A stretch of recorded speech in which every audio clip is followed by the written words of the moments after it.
wondering how to introduce such a classic as Wolfenstein, a game that's essentially founded the genre of 3D shooters.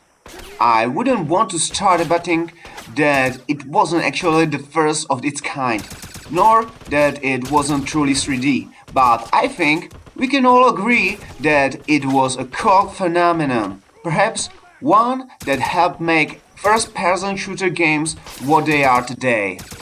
Anyway, when we recall the story, back then it wasn't really there. As the American spy B.G. Blazkowicz during World War II, you try to escape from a prison represented by Castle Wolfenstein and subsequently embark on heroic deeds, including taking out Nazis.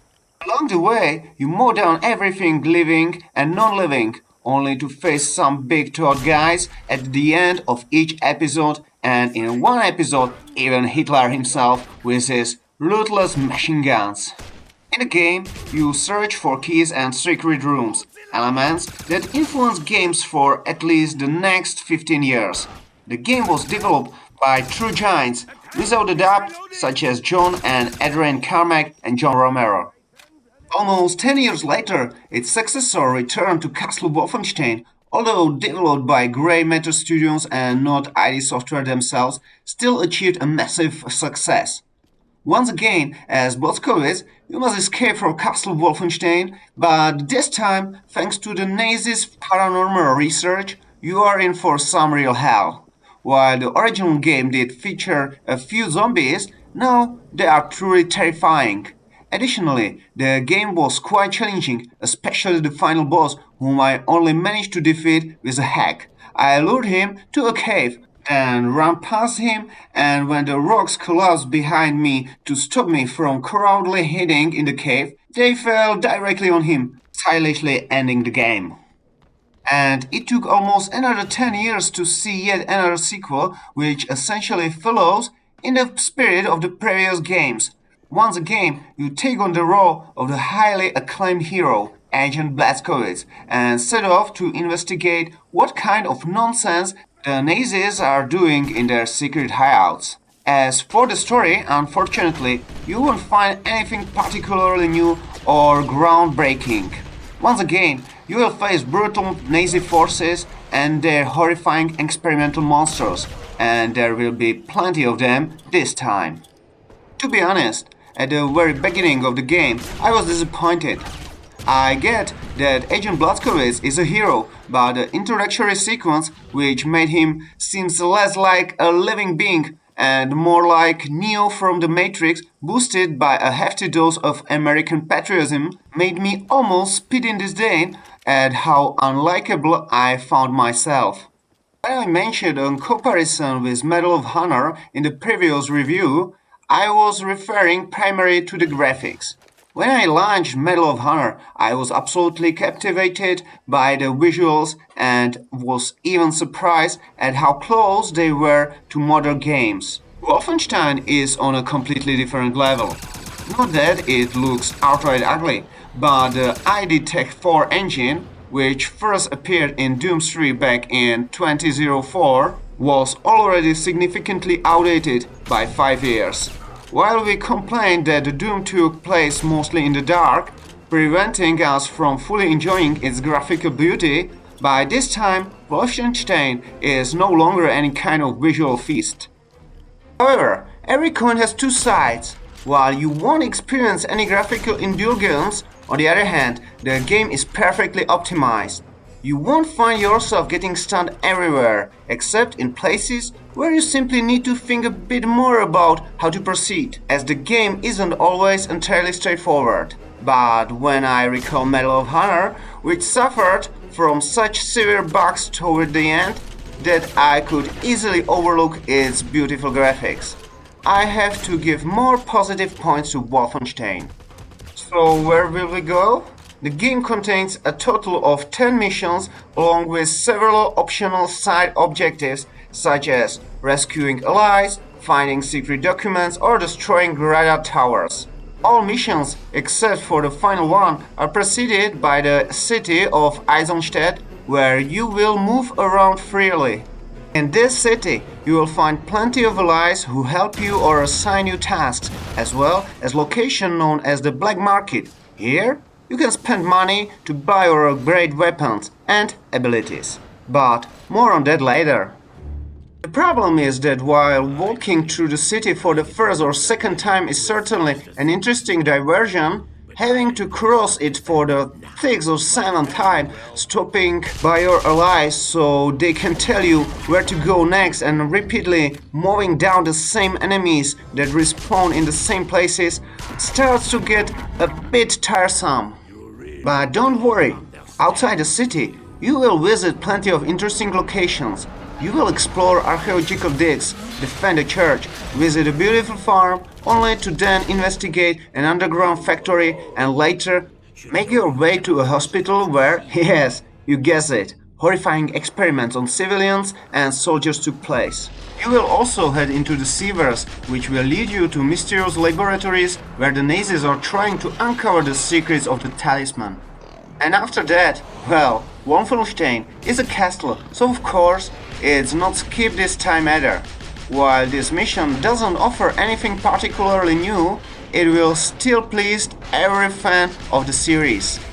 Toward the end, you will also visit sunlit airfield before making your way onto the Zeppelin and finally into another dimension to take down the main villain once and for all.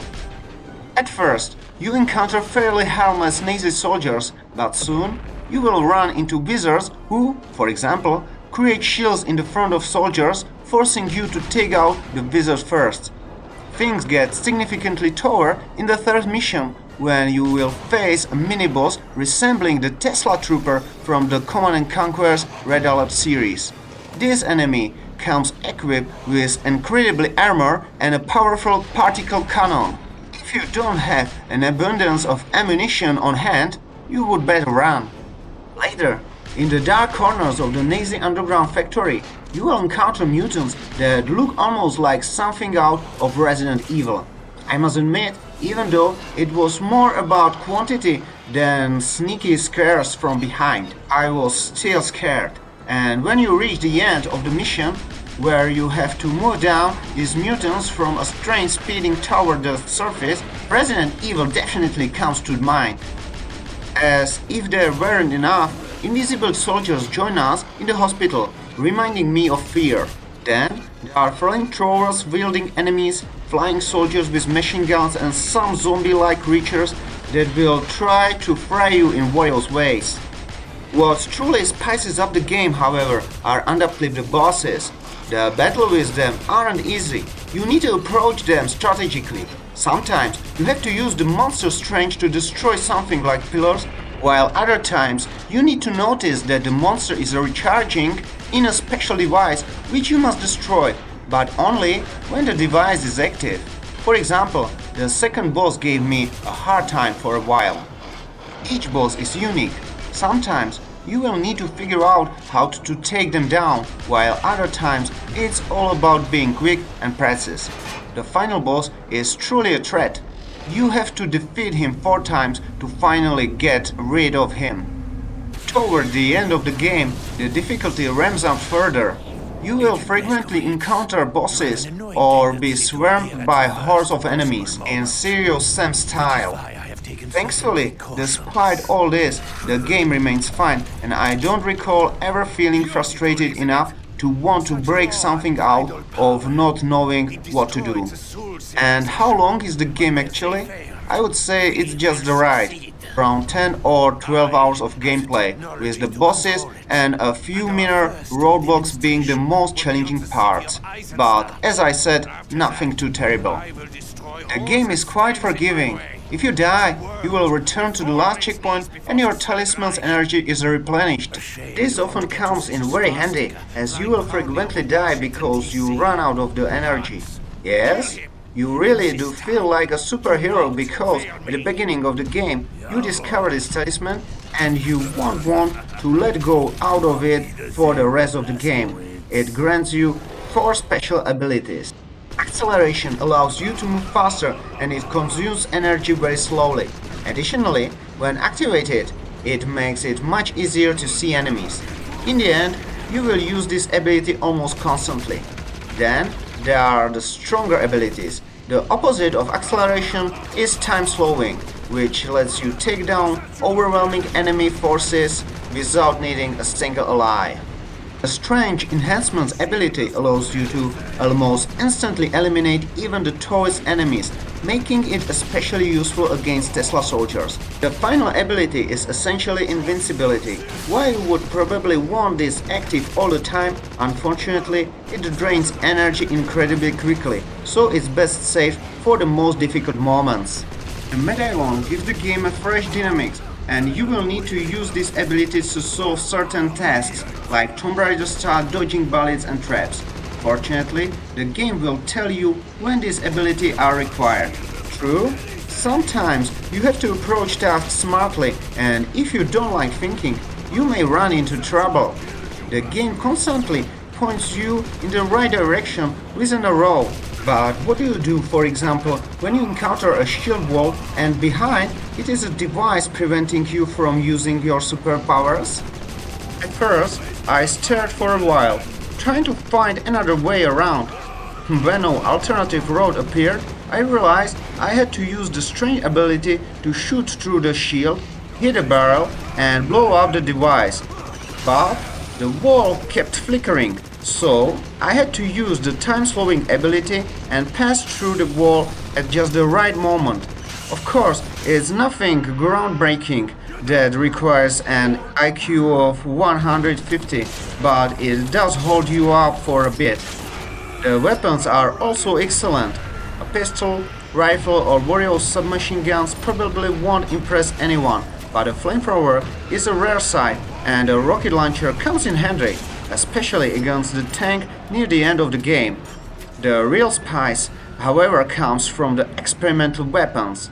There is the particle cannon with its laser beam, the Tesla gun, electric weapon that first stuns everyone nearby and then kills them over time, and most notably the Leichenfaust 44, which is essentially a version of the BFG from Doom or Quake.